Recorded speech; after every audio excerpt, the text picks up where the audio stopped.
Bonjour et bienvenue dans Profession Sophrologue, le podcast qui booste les pros de la sophro. Je suis Laurence Roufouillet, sophrologue depuis plus de 20 ans, autrice, formatrice et passionnée par la transmission. Tout l'été, le podcast s'offre une formule allégée avec un nouvel épisode tous les 15 jours et une série spéciale Courrier du cœur. Les questions sur le métier que vous n'avez jamais osé poser, mais qui méritent des réponses franches et utiles. Alors, êtes-vous prêt ou prête à prendre une bonne dose d'énergie ? C'est parti ! Avant de débuter cet épisode, je voulais vous adresser un grand merci. À l'heure où j'enregistre cet épisode, nous sommes à la mi-août, le podcast a franchi la barre des 10 000 écoutes. Franchement, je n'imaginais pas ça en commençant sur un coup de tête en novembre dernier et j'ai beaucoup de gratitude pour l'accueil que vous avez réservé à ce support, donc je ne vous le cache pas, je vais continuer. Cette semaine, j'ai regroupé les questions de deux de nos collègues. La première me demande quel moyen est à privilégier pour prendre des nouvelles de ses anciens clients, messagerie, newsletter ou autre. Et la seconde s'interroge, peut-on rappeler nos clients ? Je commencerai par le début, que signifie prendre des nouvelles ?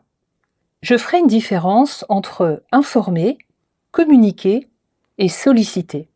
La sophrologie, vous le savez, est une profession non réglementée. Donc, on peut communiquer, faire de la publicité pour se faire connaître de nos futurs clients. Mais qu'en est-il des clients que l'on a déjà ? On peut faire de la publicité, on peut communiquer, mais ils sont parfaitement libres de revenir ou non et de nous donner des nouvelles ou non. Première interrogation, est-ce qu'on a le droit de demander ou de prendre des nouvelles de nos clients ? Alors, je me suis tournée du côté de la déontologie, même si nous avons plusieurs codes de déontologie des sophrologues. Alors déjà, on oublie celui de la chambre syndicale de la sophrologie dont je vous avais parlé parce que visiblement la chambre syndicale, depuis cet été, répond aux abonnés absents. Je vais donc commencer avec la Société française de sophrologie. Il y a un article qui dit « Le sophrologue s'interdit toute pratique ou pression pouvant mettre en péril l'intégrité du patient, du client ou de l'élève ». Donc solliciter finalement un client, ça pourrait être une forme de pression.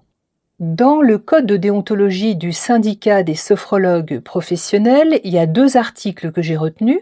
Un qui dit « Le sophrologue respecte les valeurs que défend la sophrologie, responsabilité, tolérance, respect de la liberté individuelle et de la dignité humaine, tant envers ses clients qu'envers ses confrères ».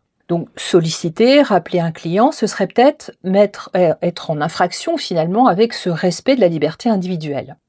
Un autre article précise, le sophrologue est libre et responsable d'établir sa publicité et son information compte tenu de la législation en vigueur. Et précise, mais ça tombe sous le sens, toute publicité mensongère est strictement interdite et répréhensible, promesses irréalistes, usurpation de compétences, etc., etc. Enfin, dans le code de déontologie des sophrologues caïcédiens, j'ai retenu deux articles, l'article 6 qui dit « Le sophrologue caïcédien doit faire preuve d'intégrité et de probité et a pour obligation de ne pas exploiter une relation professionnelle à des fins personnelles, religieuses, sectaires, politiques ou en vue de tout autre intérêt idéologique, financier ou matériel. » Et l'article 7 ajoute « Il s'assure du consentement libre et éclairé de ceux qui le consultent et s'attache à respecter l'autonomie d'autrui et en particulier ses possibilités d'information, sa liberté de jugement et de décision. » Donc on voit que les risques de prendre des nouvelles, de solliciter, c'est des risques d'influence, voire d'emprise pour inciter une personne, un client, à consommer davantage de séances. Donc ça, c'est ce qu'on peut trouver du côté de la déontologie. La seconde interrogation, c'est de se demander, est-il pertinent de le faire ? Alors, on voit que si la déontologie n'est pas très claire, sur le plan éthique, il paraît difficile de solliciter ses clients. De mon point de vue, sur le plan de l'alliance, initier un échange informel entre deux séances via des messages WhatsApp ou SMS par exemple peut être compliqué à gérer. Vous risquez de rentrer dans des apartés courts et directs, totalement hors cadre, qui ressemblent alors soit à des accompagnements à distance, ou bien créer une forme de proximité, à mon sens inadéquate, et qui présente des risques de dérive. Ces risques ne sont pas seulement de votre fait, ça peut être aussi les interprétations que votre client en fait. Je mettrai aussi dans cette catégorie le fait de rappeler par téléphone ou de laisser un message, ce qui me paraît totalement intrusif et déplacé. En tout cas, moi, ça n'est pas ma manière de pratiquer. Toutefois, j'estime qu'on peut prendre des nouvelles de son client à condition que cela ait été explicité ou prévu à l'avance. Et cette possibilité, elle souligne à nouveau l'importance du cadre qui est posé dès la première séance. Par exemple, vous pouvez tout à fait dire, vous pouvez recommander: il est préconisé de faire une séance tous les 15 jours. Sachez que je me permettrai de vous envoyer un rappel d'ici un mois si vous avez oublié de reprendre rendez-vous. Donc ce rappel, on peut le faire de manière sobre par SMS et ensuite libre à chaque client de décider ce qu'il veut. Il serait déplacé d'envoyer plusieurs SMS jusqu'à ce que la personne prenne rendez-vous. Le client garde son libre arbitre et son pouvoir de décider. Mais autre option, on peut vouloir prendre des nouvelles pour savoir comment les choses se sont passées après une séance ou un accompagnement dans le cadre d'une situation que l'on a suivie. Dans ce cas de figure, il m'arrive de demander au client de m'envoyer, lui, un message pour me tenir au courant et uniquement s'il le souhaite. Je le propose par exemple quand j'ai accompagné dans la préparation d'un événement important. Ça peut être bien sûr dans le cadre d'un accompagnement de grossesse, l'annonce de la naissance d'un enfant, savoir aussi comment la naissance s'est passée, le succès à un concours ou les suites d'une opération. Mais si mon client ne le fait pas spontanément, je ne force rien. Mes clients savent aussi, car je l'indique à l'issue de la première séance, qu'ils peuvent me contacter s'ils rencontrent une difficulté dans la pratique des exercices que je leur ai donnés ou que je leur ai transmis. À ce moment-là, et je le précise, ça fait partie du cadre, je leur recommande de m'envoyer un message et c'est moi qui les rappelle pour avoir un échange en direct, de vive voix et non en différé.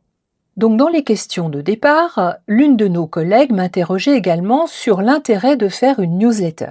Alors, vous écoutez actuellement quelqu'un qui fait une newsletter mensuelle depuis 2006. Pour moi, c'est un outil qui est très puissant. C'est vraiment un moyen pour garder un lien, pour informer et pour annoncer vos futurs événements. Vous pouvez aussi y partager vos réalisations. Une newsletter, on s'y inscrit et on peut toujours s'y désabonner. D'ailleurs, le RGPD oblige qu'il y ait un lien de désabonnement dans chaque newsletter. Une newsletter, elle va diffuser un message plutôt grand public. Elle s'adresse à vos clients actuels, à vos clients passés, à vos clients futurs et même à des personnes qui ne seront jamais vos clients.